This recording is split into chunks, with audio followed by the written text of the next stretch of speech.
Eu sou a Thaís Roque e esse é o De Carona na Carreira, um podcast que apresenta as mais incríveis jornadas profissionais de executivos a celebridades. Juntos, nós vamos passear pelos caminhos percorridos por pessoas de sucesso e eu vou te mostrar que o impossível é só uma questão de ponto de vista. Vambora?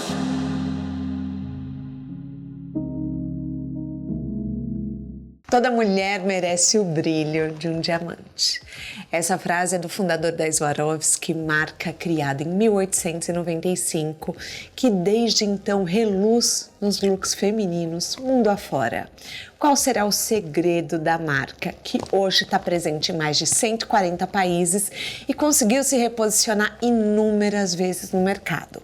Para saber, a gente vai conversar com uma executiva que tem décadas de casa, a Carla Assunção, líder da empresa na Latam, na América Latina, vai poder nos contar mais a respeito.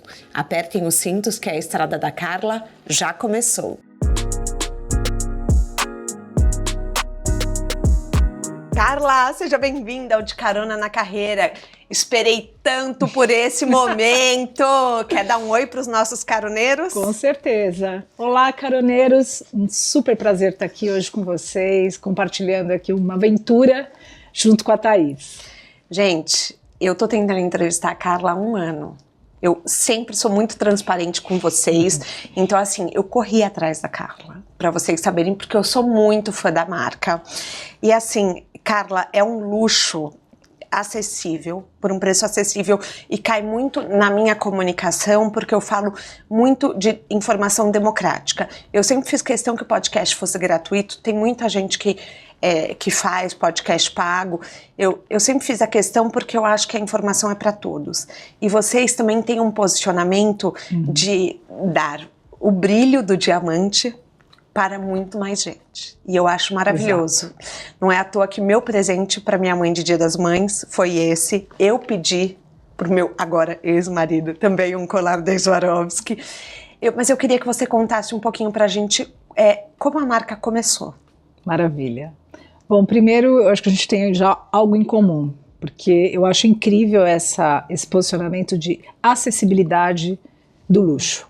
E é por isso que eu sou uma executiva de tantos anos de casa. A marca começa exatamente com esse DNA.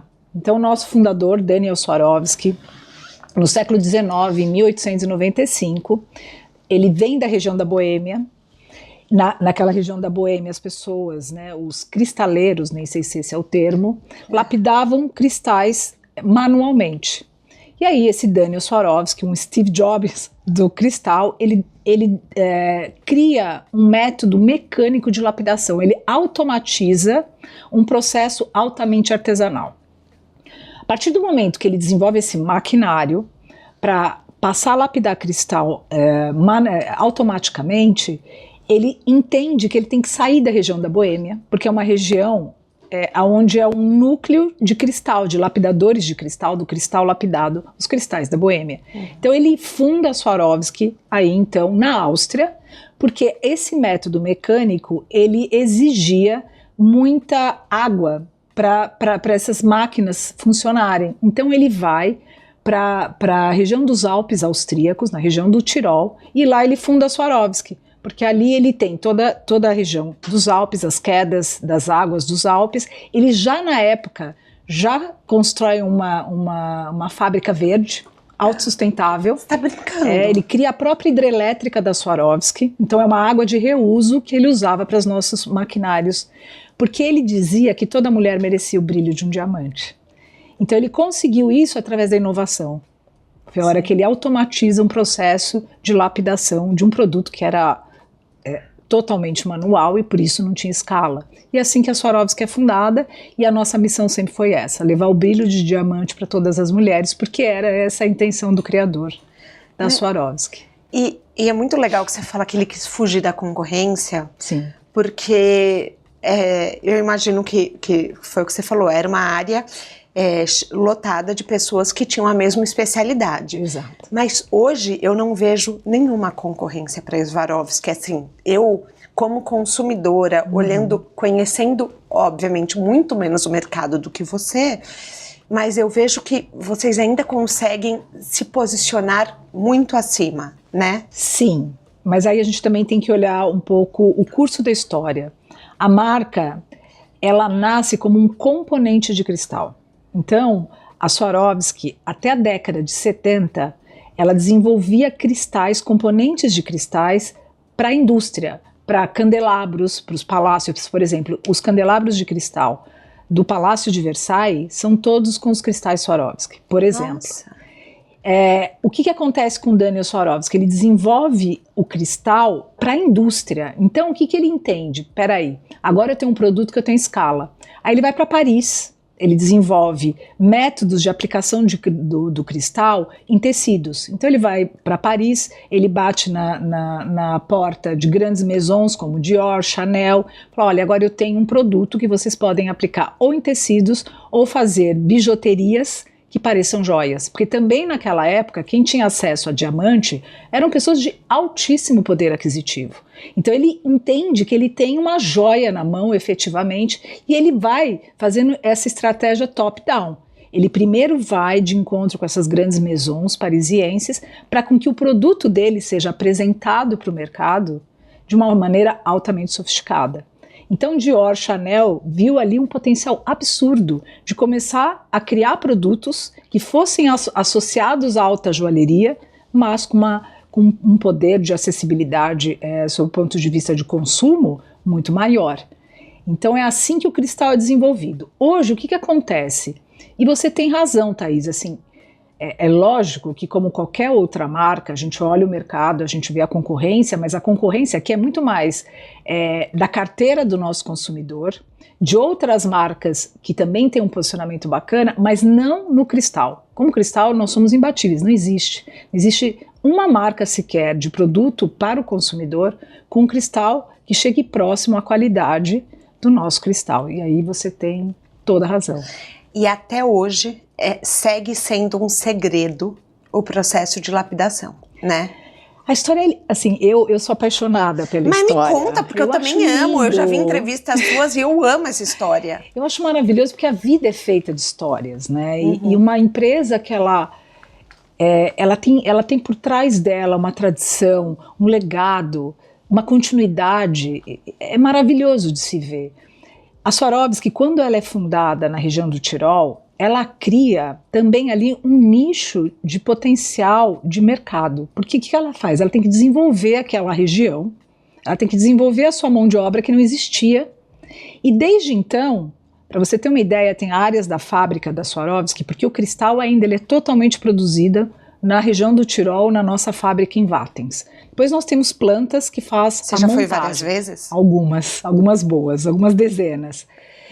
Só que tem áreas da construção, da fabricação do cristal, que é passado de geração em geração. Eu vi isso só para membros de família, Exato. né? Exato, o pai se aposenta e aí é repassado para um membro da família aquela posição, porque é um know-how que até hoje ainda é blindado. E é blindado porque a própria comunidade faz questão de manter esse segredo, porque ela sabe o poder que ela tem também daquilo ficar transitando entre aquele núcleo de pessoas, daquela comunidade em volta da Swarovski, porque é um vilarejo. Wattens é um vilarejo.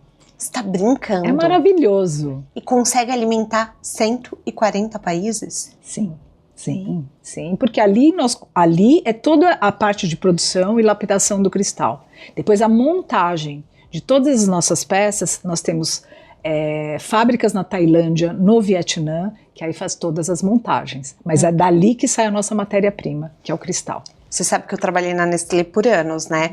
E o processo de flocagem do Nescafé, claro que não estou comparando, pelo amor de Deus, mas estou contando um segredo. Ele também é passado só para membros da família de Araras, da onde fica a fábrica de Nescafé, que exporta para o mundo inteiro. E você tem que assinar NDA quando você visita a fábrica. Tem várias coisas que você tem que fazer para poder entrar, porque o café solúvel, como o Nescafé, não sei hoje, mas assim, na época que eu trabalhava lá, naquela qualidade só existiu o Nescafé.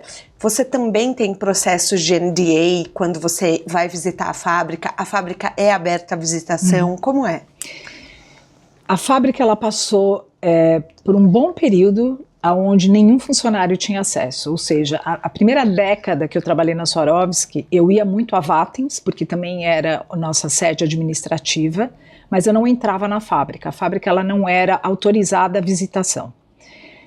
Quando foi mais para 2000, para começo de 2000, eles começaram a entender que essa parte da história ela é uma preciosidade, não só para nós, funcionários da companhia, porque você realmente sai de lá inebriado, você fala, é incrível você fazer parte desse processo. A hora que você está aqui na estratégia, na execução, você conhece toda a cadeia por trás daquele produto que está na prateleira. E dá um senso de apropriação, sabe, daquilo, de responsabilidade, que é maravilhoso. Aí eles começaram a abrir para os funcionários, com áreas isoladas, onde a gente nunca pôde entrar.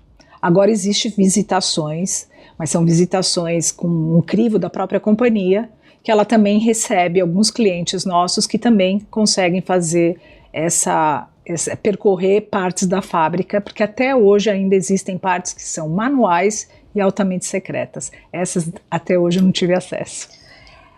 A marca passou por um reposicionamento muito poderoso. Sim. Nos últimos tempos, que muito do crédito vai para Giovanna ex-Battaglia e agora Engelbert.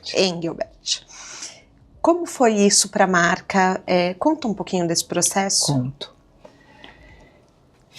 Eu diria que foi assim uma experiência inesquecível na minha vida, como na vida de todo gestor, porque esse processo todo ele aconteceu exatamente no final da pandemia. A Swarovski, da noite para o dia, ela viu praticamente toda a sua operação fechada no mundo inteiro, né, com o ocorrido da pandemia. E o que aconteceu? Ela olhou para dentro, né, os seus gestores olharam para dentro e entenderam que o que a gente vinha fazendo não ia assegurar o nosso futuro.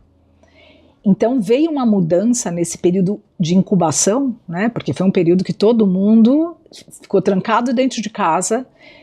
Quem nesse momento precisaria hoje de uma joia, de uma peça da Swarovski? Ninguém, estava todo mundo batalhando pela sua vida, entender melhor o que ia acontecer no futuro, né, das suas famílias e etc e tal. A Swarovski olha para dentro, ela entende que se ela não fizesse uma mudança ali para garantir o futuro dela, muito provavelmente a hora que a gente saísse desse período pós-pandêmico, a gente sairia num novo mundo e a gente talvez não estivesse preparado para ele. Então eles assumem, essa é o que a gente chamou de renascimento da marca. Nós fomos chamados, todos os executivos foram chamados numa madrugada, no meu caso numa madrugada, eu acordei 3h30 da manhã, para se conectar com o CEO da empresa, onde ele apresentou para todos nós, ao mesmo tempo que eles chamaram do renascimento da Swarovski, com uma estratégia que foi então nomeada como Lux Ignite. E aí ele apresentou... Lux Ignite? Desculpa. Porque Lux Ignite é como se a gente tivesse ressignificando o cristal, sabe? Como se a gente estivesse realmente olhando esse cristal de um jeito diferente. E eu vou te dar alguns exemplos que são mais interessantes para a gente poder compreender o que é a estratégia Lux Ignite. Primeiro eles trazem a Giovanna Engelbert. A Giovanna Engelbert, ela não vem como somente diretora criativa, ela vem também na função de ser um agente de mudança para muitas áreas da companhia. Então ela foi envolvida com toda a mudança de look and feel das nossas marcas, com toda a parte de pacote, dos packagings da nossa marca. Então ela realmente, a posição dela foi muito mais abrangente do que apenas uma diretora criativa. Ela se envolveu com marketing, ela se envolveu na criação, na parte de supply chain, porque ela entende também que a Swarovski, até então, ela era muito associada à alta joalheria. A joalheria, né? As pessoas, o nosso cliente, e ainda temos esse cliente dentro de casa, ele buscava na Swarovski o brilho de um diamante de maneira acessível. Ele comprava um Swarovski porque ele, por alguma questão, não ia comprar uma joia, certo? A Swarovski, ela desassocia a sua marca, a sua comunicação desse, vamos dizer, desse produto, e ela ela traz o cristal para uma cena mais fashionista, mais de tendência de moda. Sente isso, perfeito. Então o que a Giovanna faz? Ela traz o cristal grande, ela traz o cristal colorido. Por quê? Porque ela acredita que o DNA da marca está na sua lapidação, está na qualidade e na possibilidade da gente brincar com cores, com design, com formas, e não ficar olhando a indústria da alta joalheria como referência, que foi como nós nascemos. Daniel Swarovski lá atrás, toda mulher merece um brilho do diamante, trazer a alta joalheria para um valor acessível, tudo certo, nos trouxe até aqui uma empresa centenária. Mas a Giovanna, ela ressignifica a nossa estratégia. Não, até a coleção, é que eu sou muito fã das Kardashians, tá? Até a coleção com a Kim foi um estouro, né? Exato. E você sabe como começou? Não. A Kim Kardashian, ela veste o vestido da Marilyn Monroe no Met Gala. E o vestido da Marilyn Monroe, ele tem os nossos cristais, porque a história da Swarovski está muito associada à indústria do entretenimento. Giovanna, enfim, não sei se no Met Gala, sentada no seu divã, fala, opa, se ela usou o vestido com os nossos cristais, eu vou bater na porta da Kim e nós vamos desenvolver uma coleção com as Kims. E a Kim amou a ideia. E aí nós desenvolvemos aquela collab com a Skims, mas veio tudo isso dessa primeira iniciativa. Nossa, eu tenho várias peças, várias, comprei, e foi Eu assim, também. foi uma Adoro. disputa, hein? Menina, eu nunca imaginei que fosse ser o que foi, foi uma loucura. Foi uma loucura. Foi uma loucura. Não, você não sabe, pergunta, cadê o José? Eu falei, toda a equipe online, tal horário, por favor, me ajudem. Eu preciso comprar. Eu falei, bota no carrinho o que der. Eu falei, tamanho M. Eu falei, tamanho M, bota o que der e a gente compra. Maravilhoso. Juro pra você. E daí ficou eu, o José e a Thaís, que também trabalha com a gente entrou e a gente, tipo, ia botando no carrinho. Eu queria o body chain, não consegui. Não consegui, assim, esgotou. Sensacional. Juro pra você. Não, foi sensacional. Foi uma parceria incrível, incrível. Tem alguma outra collab que vocês fizeram recentemente que tenha sido tamanho sucesso? Eu acho que a gente superou o sucesso com Skims, com a Ariana Grande. Jura? Ah, sim, sim. A Ariana Grande, na verdade, a gente entendeu a força dessas collabs através do projeto Skims, porque com o projeto Skims, a distribuição ela foi muito pequena. Sim. O Brasil trouxe a NK, a Skims através da NK, porque maior legião de seguidores da Kim Kardashian fora dos Estados Unidos era o público brasileiro. Por isso que nós recebemos uma parte dessa coleção cápsula. Com a Ariana Grande, a gente já fez um trabalho muito mais abrangente. E assim, o sucesso dessa coleção, que é uma coleção, e aí já não é uma coleção tão limitada e por um tempo tão curto como foi Skims. O sucesso que a gente vem conquistando com essa parceria com a Ariana Grande é assim, mas muito fenômeno, né? acima das nossas expectativas como executivos. Sim, ela é um fenômeno. Não, e também, né, é a conjuntura perfeita. Ela é a segunda maior influente no mercado americano, ela lança um filme na mesma época da nossa parceria. O filme tem uma repercussão estrondosa, então ela tá muito, né, ela faz muito parte da conversa. Então, assim, foi uma conjuntura perfeita. Então, foi uma escolha muito, muito interessante. A gente ainda está colhendo os frutos e ainda temos muito para colher. Mas como vocês fazem a escolha dos influenciadores, que tanto regionais quanto mundiais, que vão trabalhar com a marca? Conceitualmente, a Swarovski, ela monta os squads, né? Então, assim, a gente tem toda marca internacional tem as suas dores e seus amores, né? Quais seriam as dores de você trabalhar numa marca internacional? Toda marca internacional, ela tem muito padrão a ser obedecido. Então é muito difícil você tomar decisões independentes ou localmente sem um endosso da nossa matriz. Então, o trabalho do Rodrigo, o trabalho do marketing aqui no Brasil é exatamente montar esse squad de influenciadoras para o mercado digital. O Brasil é o segundo maior mercado digital de influenciadoras. E aí isso tudo é submetido à Giovanna, à equipe da Giovanna, e ela consegue aí fazer a sua curadoria e a sua triagem, quem ela quer associar como amigos da marca. Então é um processo. Gente, então É um processo. então ela se envolve mesmo. Ela se envolve mesmo. Por isso que essa estratégia, quando ela foi lançada pelo nosso CEO, toda estratégia de médio e longo prazo, você tem o que a gente chama de milestones, né? Você tem aqueles momentos que você tem que regular. A gente está indo bem, a gente está no caminho certo, esse é o caminho, temos que rever. E o primeiro, vamos dizer, o primeiro milestone da nova estratégia era 2025. Porque a gente tinha ali uma visão que em 2025, a gente lançou a Lux Ignite no começo de 22, que a gente já teria, então, um olhar mais analítico sobre toda essa mudança, que foi uma mudança muito profunda e arriscada. Porque toda mudança é arriscada. Claro. E quando agora nós tivemos um encontro global no começo do ano exatamente para analisar o resultado dessa mudança sob o ponto de vista de indicadores, né? E a gente excedeu em todos eles. Isso aconteceu porque a Giovana, ela realmente, eu acho que a decisão que a Swarovski tomou de colocar uma pessoa encabeçando e olhando 360 para a companhia, ela trouxe uma homogeneidade e uma coerência que o público final conseguiu perceber rapidamente essa transformação. Verdade. Porque é uma mudança que está sendo muito coerente e ela realmente permeia todas as áreas da companhia. Como consumidora, o que eu olho e sinto é que, assim, do nada, boom. Não é isso? A Swarovski virou um item de desejo novamente. E, assim, todo mundo tinha que ter.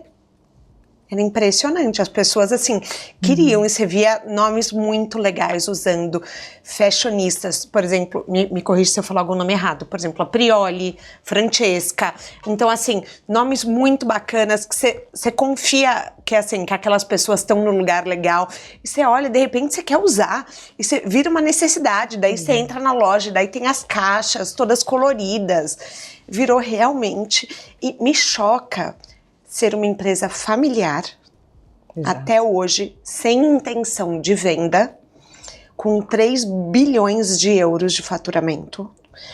Como funciona a família dentro do quadro de funcionários?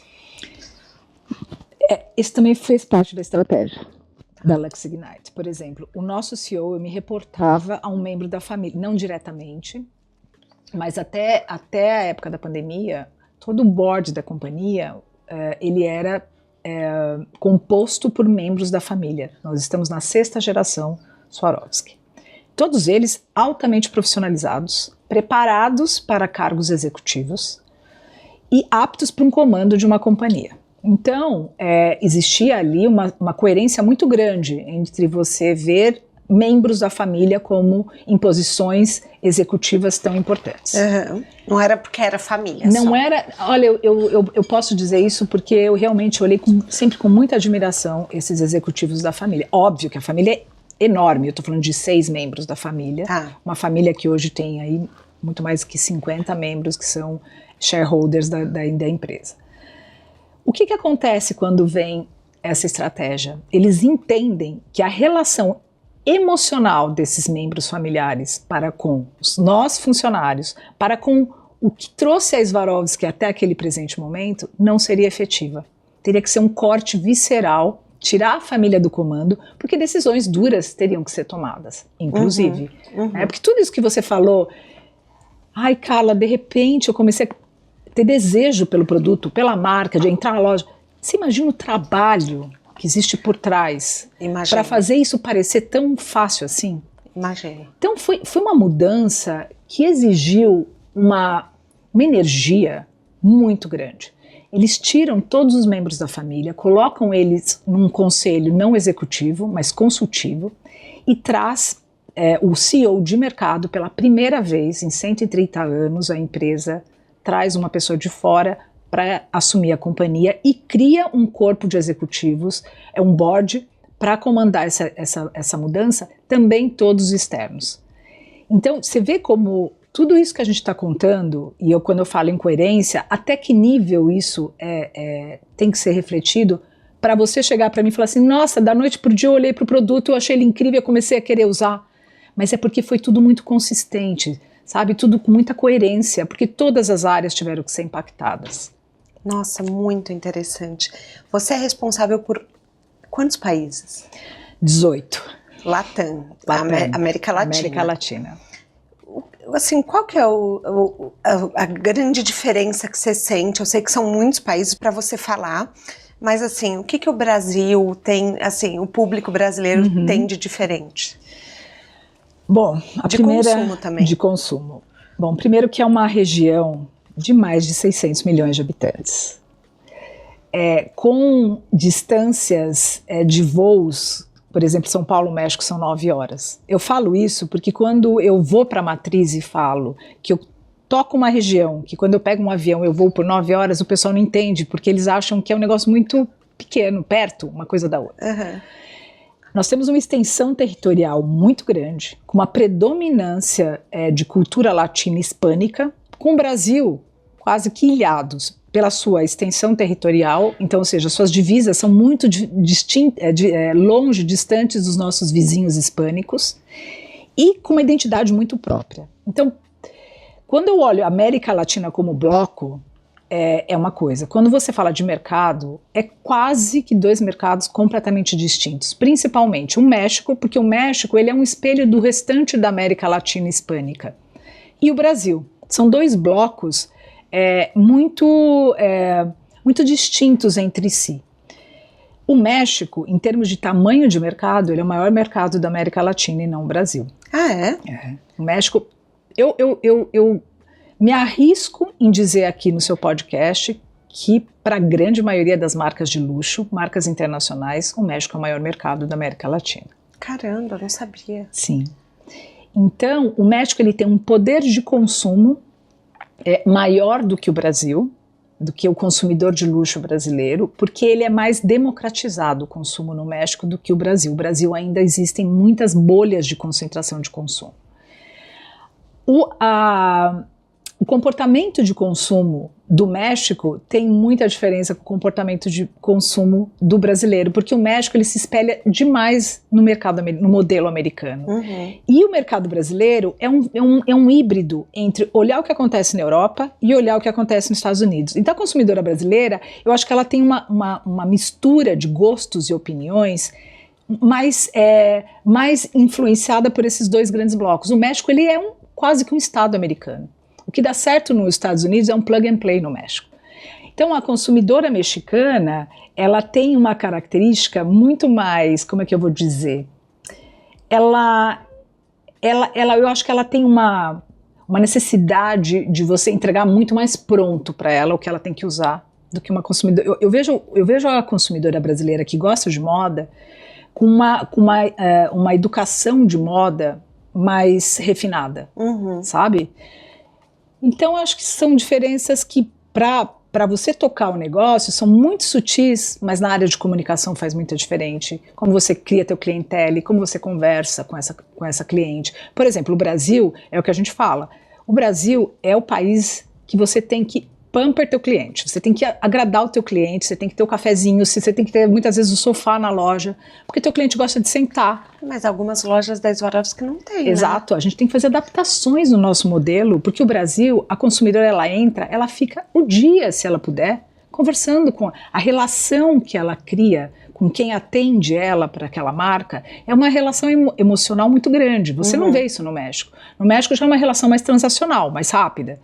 Então, essas sutilezas, sabe, que eu vejo como sendo muito diferentes. Você fala que o consumidor brasileiro gosta de ser mimado, né? Eu amo excelência em serviços. É uma pauta que eu já fui estudar no Disney Institute. Fica a dica, muito legal. É um curso curto, mas muito legal, assim, sobre cultura de serviços. Como que vocês trabalham isso no Brasil? Excelência em serviços.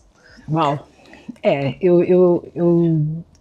Eu acho que é um dos braços mais desafiadores para todas as marcas que tem um posicionamento de luxo, que tem um posicionamento de qualidade, de atendimento. Porque você tem que trazer uma excelência em todos os pontos de contato daquele consumidor com a sua marca.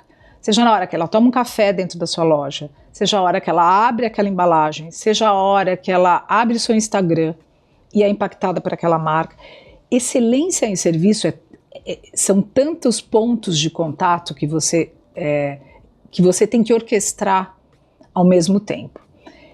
Nós temos uma central, um centro de excelência na Suíça, porque hoje a nossa sede administrativa fica em Zurique, próximo a Zurique, que só trata de como essa jornada, como essa experiência do consumidor tem que acontecer. Que sensacional. Só que você não pode esquecer que a nossa distribuição ela é muito mais abrangente do que uma marca de luxo. Porque nós temos pontos de distribuição, uma quantidade de pontos de distribuição muito maior do que várias marcas de luxo. Uhum. Então você imagina o desafio que é você cascatear essa academia de excelência de atendimento para uma vasta quantidade de colaboradores que tem que estar falando a mesma língua. Eu imagino. Então eu acho que é um dos grandes desafios para uma marca como um posicionamento da Swarovski de luxo acessível. Que é você conseguir realmente cascatear todo esse nível de qualidade para todos os pontos de contato que o consumidor vai ter com a sua marca. Venda por WhatsApp, vocês fazem ou não? Maravilhoso. O Brasil é excelente, é um centro de excelência para a Swarovski com uma referência para a Swarovski em relação a isso. Na pandemia, o que a gente começou a fazer na pandemia, que foi uma ideia que a gente teve naquelas conversas de desespero e alento, né, durante a pandemia, o que nós vamos fazer com o nosso consumidor? Porque o consumidor Swarovski ele é muito leal à empresa, ele é um apaixonado pela marca. A gente não podia oferecer produto no momento desse, não fazia o menor sentido no momento desse você ainda bombardear o seu consumidor que está dentro de casa, preso, oferecendo produto. A gente começou a contar histórias, porque a Swarovski ela tem um arquivo de histórias que é muito inspiracional, é muito maravilhoso. Então a gente começou a contar muito, e como que a gente começou a fazer isso? Através de WhatsApp. A gente padronizava essas histórias e contava essas histórias para o nosso consumidor, através de WhatsApp, para entreter esse consumidor, para dar esses momentos lúdicos dentro daquele oceano de incertezas. Isso virou uma ferramenta de conexão com o nosso consumidor. Nesse momento que o consumidor não foi agredido com propostas de produto, mas ele foi entretido com histórias.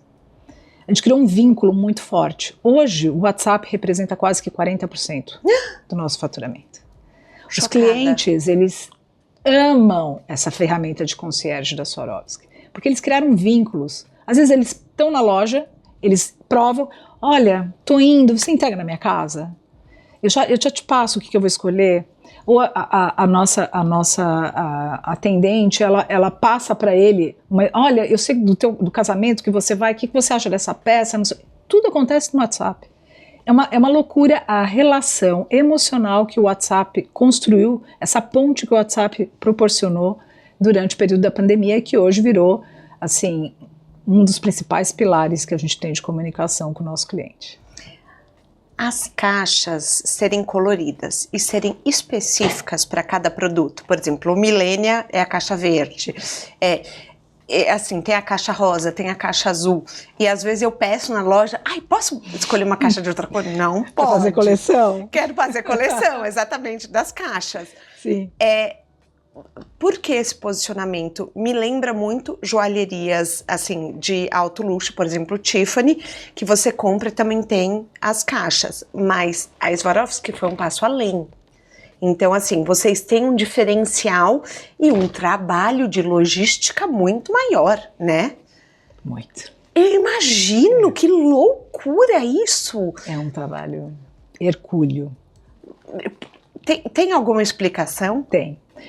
Porque também junto com a mudança, eu não sei se você se recorda, o código de cor da Swarovski era azul marinho. Uhum. Né? A Giovanna, ela traz 4 cores como código de cores para a Swarovski. Verde, rosa, amarelo. E o azul. E o azul. Essas 4 cores, elas são refletidas em vários pontos de transformação da marca. Entre eles, toda a parte que a gente chama de packaging, que são as caixas, que são as sacolas, que são as fitas.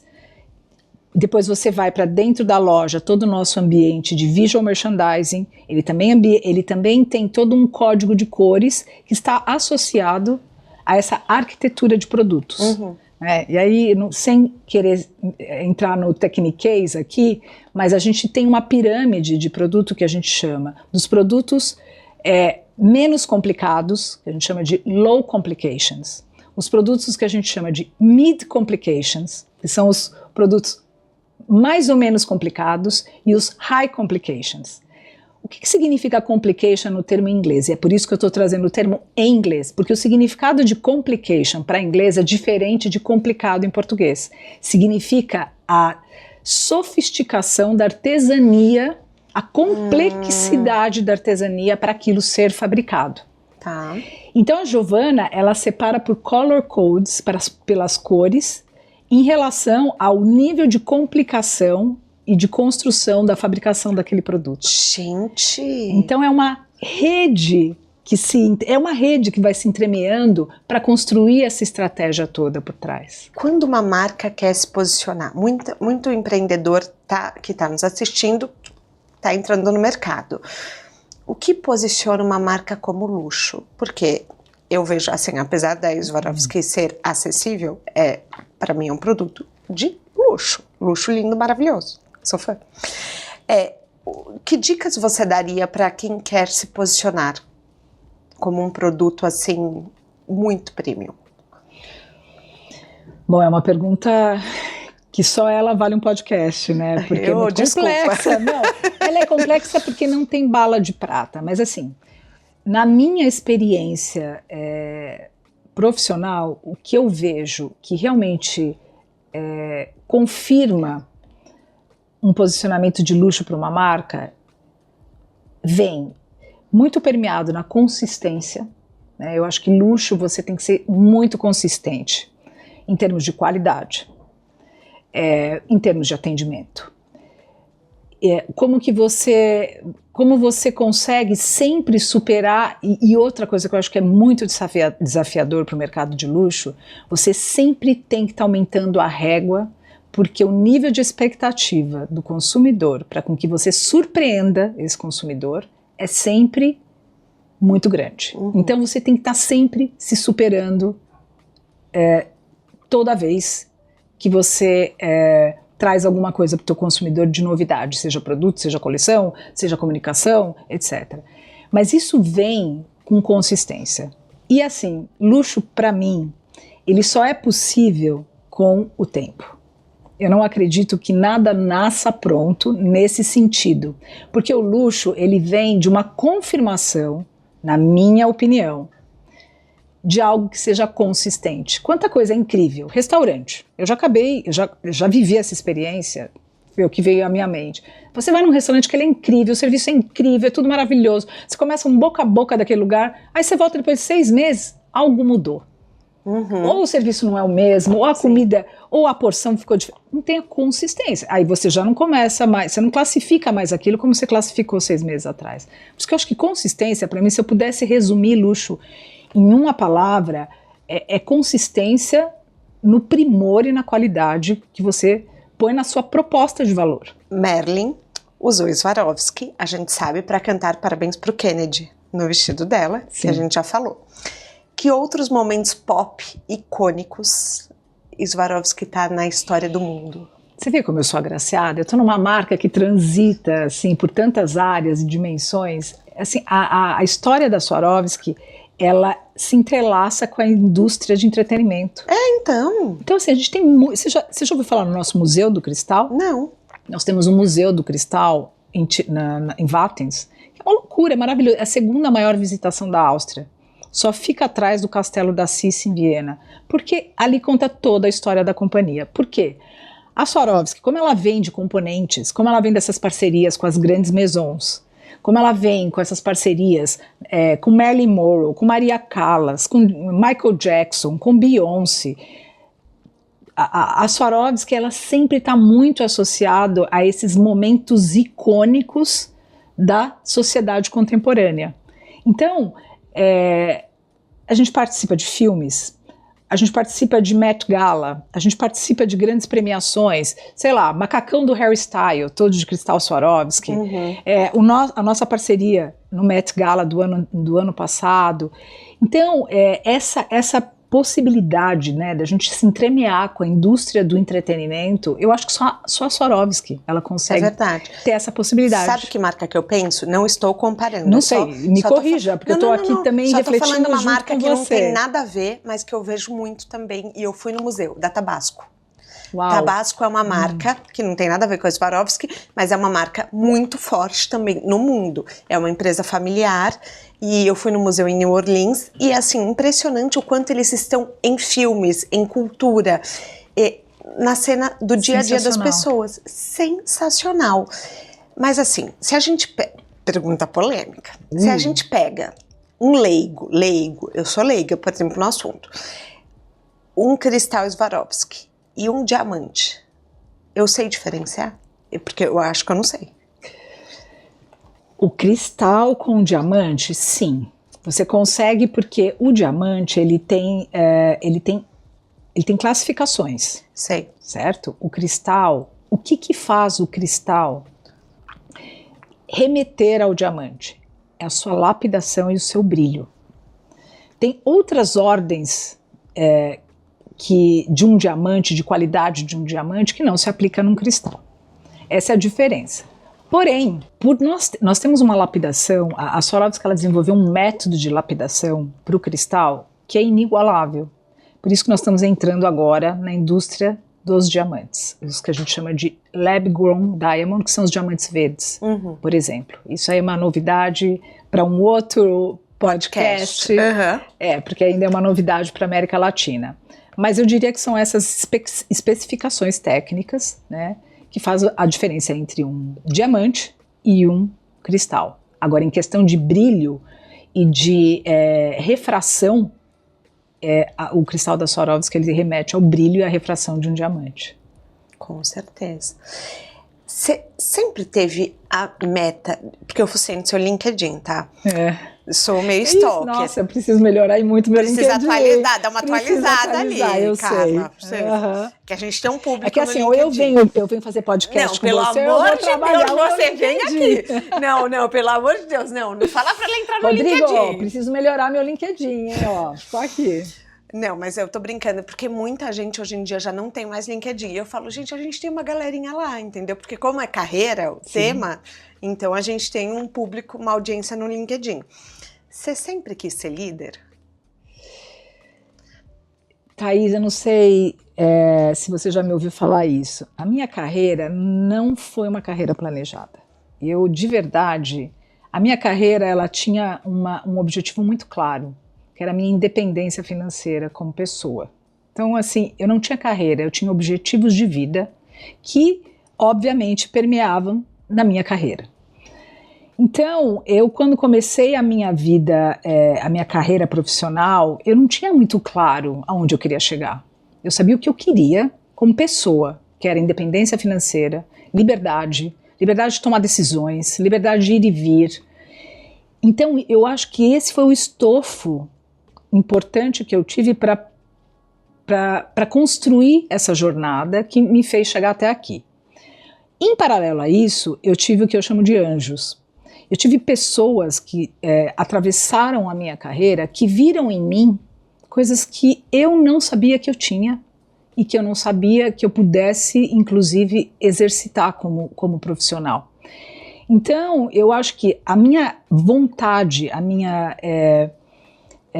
eu acho que a minha dedicação era percebida por pessoas com um olhar muito mais refinado que até mesmo o meu, que me ajudaram, então, a ir traçando e conduzindo essa trajetória de liderança. Eu lembro muito bem que quando a primeira vez que eu sucedi uma pessoa, quando ele bateu na minha porta, eu era na época gerente de marketing, ele falou assim, Carla, eu apontei, era um alemão que tocava a operação no Brasil, ele falou, apontei você como minha sucessora. Falei, Henning, eu? Sucessora? Líder dessa empresa? Ele falou, não tem outra pessoa, é você. Então, essas características de liderança, provavelmente eu tinha inatas, mas eu não sabia que elas existiam. Você já teve vontade de ser expatriada? Porque é uma vontade de muita gente do corporativo global, né? Pois é, eu tenho uma vida muito dinâmica nesse sentido. Inclusive agora com a América Latina, uma das opções era eu morar no México por ser o maior mercado. Mas eu estou tão acostumada com o avião e eu tenho uma rotina tão interessante que, assim, e nunca foi um objetivo meu, porque, assim, eu acho que existem, dentro do mundo corporativo de uma multinacional, você tem a matriz e você tem os mercados. Os mercados são os executores daquela estratégia. E eu sei que eu sou muito boa executora. Eu sei que, assim, a missão dada é missão cumprida. Eu sou uma pessoa que sei realizar coisas. Quando eu olho, meu próximo passo ou seria assumir um mercado maior como expatriada ou ir para a matriz para uma posição de estratégia. E aí eu olho muito para mim, quem eu sou, quais são as minhas potências. Então, assim, expatriar para mim seria interessante se alguém virasse para mim e falasse assim, quer tocar os Estados Unidos agora? Quem sabe? O que é sucesso para você? Olha, sucesso é eu conseguir ter trazido vários pratinhos juntos. Para mim, esse é o meu maior sucesso. Eu me realizei profissionalmente, sou uma pessoa ainda em construção profissionalmente, sou realizada como mãe. Não que a maternidade tivesse sido para mim um único objetivo de vida, mas eu acho que eu consegui maternar do meu jeito, eu criei o meu estilo de maternidade, a qual eu estou bem em paz com ele. Eu adoro me cuidar e eu achei espaço para isso. Então, assim, eu acho que é muito difícil isso tudo que eu estou te falando. Você carregar tantos pratos, e tem outros que eu não trouxe aqui, mas assim, você conseguir não ser excepcional em nada, mas ser muito boa em muitas coisas. Então é carregar todos esses pratinhos juntos, porque a hora que eu olhar para trás, falar assim, nada ficou para trás, sabe? Então acho que o meu sucesso é esse, sabe? Eu ter conseguido ter essa resiliência, essa força de empurrando tudo que era importante para mim junto, sabe? Mesmo que às vezes um pratinho ficasse um pouquinho para trás, um caísse, mas eu não deixasse de ter atenção a todos eles. Família, vários valores que para mim são importantes além de carreira, eu acho que eu conduzi muito bem, eu tenho conduzido muito bem. A gente tem um quadro aqui que chama Pneu Furado, que é assim. Toda estrada tem um erro. Só que às vezes a gente agradece por esse erro. A gente fala, quer saber, no fim foi bom, me ensinou mais do que um MBA. Que erro na sua jornada profissional hoje você agradece por ter acontecido? Erro. Uou, são vários, né? Eu acho que existem os pequenos, os grandes. Acho que o maior erro, isso é algo que eu tento transformar, inclusive na maneira como eu tento passar meu legado para minha filha. Acho que o meu maior erro foi sempre acreditar muito menos em mim do que as pessoas acreditaram na minha jornada. Porque esse gap de confiança exigiu de mim, muitas vezes, um esforço muito grande, desnecessário, sabe? Eu acho que essa falta de você acreditar no teu potencial, toda vez que aparece algo que parece muito maior do que você pode realmente carregar, ele acaba não te tolindo muitas vezes, porque eu acho que o medo nunca me toliu. Eu nunca fui uma pessoa de me deparar com medo e me congelar. Mas por eu, às vezes, ser muito movida pelo medo, sabe? O medo de não dar certo, de eu assumir um compromisso muito maior do que eu pudesse realmente entregar, eu acho que ele exigiu de mim uma carga muito grande de energia para ganhar essa autoconfiança. Então a gente tem que acreditar muito na gente, sabe? Mesmo quando você não está pronto. E eu acho que eu sofri demais esse processo, sabe? A minha vida toda eu sempre achava, não, gente, como assim? Não, eu não tenho condições de fazer isso. Mas eu ia. Falava, não, também se não der certo eu já fui. Mas aí foi sempre muito exercício de autoconfiança que chegava depois. A autoconfiança tem que vir junto, porque aí as coisas ficam mais leves, ficam mais divertidas. Você não leva tudo com um peso muito grande. Eu acho que esse foi um erro, a falta de autoconfiança no primeiro momento. Muito bom. Na sua mala de viagem, um livro, um filme ou um documentário? Uou, livro. Nossa, adoro livros, mas eu tenho uma questão de memória. Eu leio muitos livros. Estou lendo agora o último que eu estou amando, chama A Verdade Tropical, do Caetano Veloso. Eu sou assim, os livros na minha vida, eles vêm por estação. No verão, eu gosto de biografias, que é uma coisa inspiradora, mais divertida. Agora, o livro que está na minha prateleira, que vai entrar, chama-se Shoe Dog, que é a história do fundador da Nike. Porque agora eu estou entrando no outono, aí eu vou mais pro lado corporativo, estratégico. Então, assim, eu vou colocando a minha biblioteca de livros ali de acordo com as estações. Podcast, adoro podcasts. Tem um que eu adoro, que é da Julia Lewis, que é o Wiser Than Me. Maravilhoso. Gosto bastante. Filme. Poxa, o que mais tem me mexido, mas eu acho que não só por ser um filme, mas porque me trouxe uma volta de orgulho, de pride, assim, que é o Ainda Estou Aqui. Acho que isso mexeu muito com o orgulho do brasileiro, né? Muito. Então eu estou ainda muito comovida por isso. A gente estava falando hoje que o Brasil estava precisando de uma paixão em comum novamente. Exato, né? Exato. E as pessoas vibraram pela Fernanda, vibraram pelo filme de uma maneira linda. Foi muito tocante, assim. Ainda é muito tocante para mim a história desse filme. Muito bom. A gente chega ao fim da nossa carona. Muito obrigada. Que delícia de carona. Muito obrigada. Eu estou muito feliz de conhecer sua filha, que está aqui. Assim, eu já deixei muito claro que eu sou fã, mas assim, obrigada por compartilhar uma história tão rica que pode trazer tanto para os caroneiros. Obrigada. Obrigada a você, Thaís. Amei estar aqui com você, amei estar aqui com vocês, caroneiros. Foi uma delícia esse bate-papo. O De Carona na Carreira tem a consultoria de conteúdo do Álvaro Leme, a supervisão do José Newton Fonseca, a sonoplastia e edição do Felipe Dantas e a identidade visual do João Maganin. Todas as dicas que a gente abordou aqui estão no descritivo na plataforma que você nos escuta. Bora lá no Instagram falar mais sobre o episódio de hoje.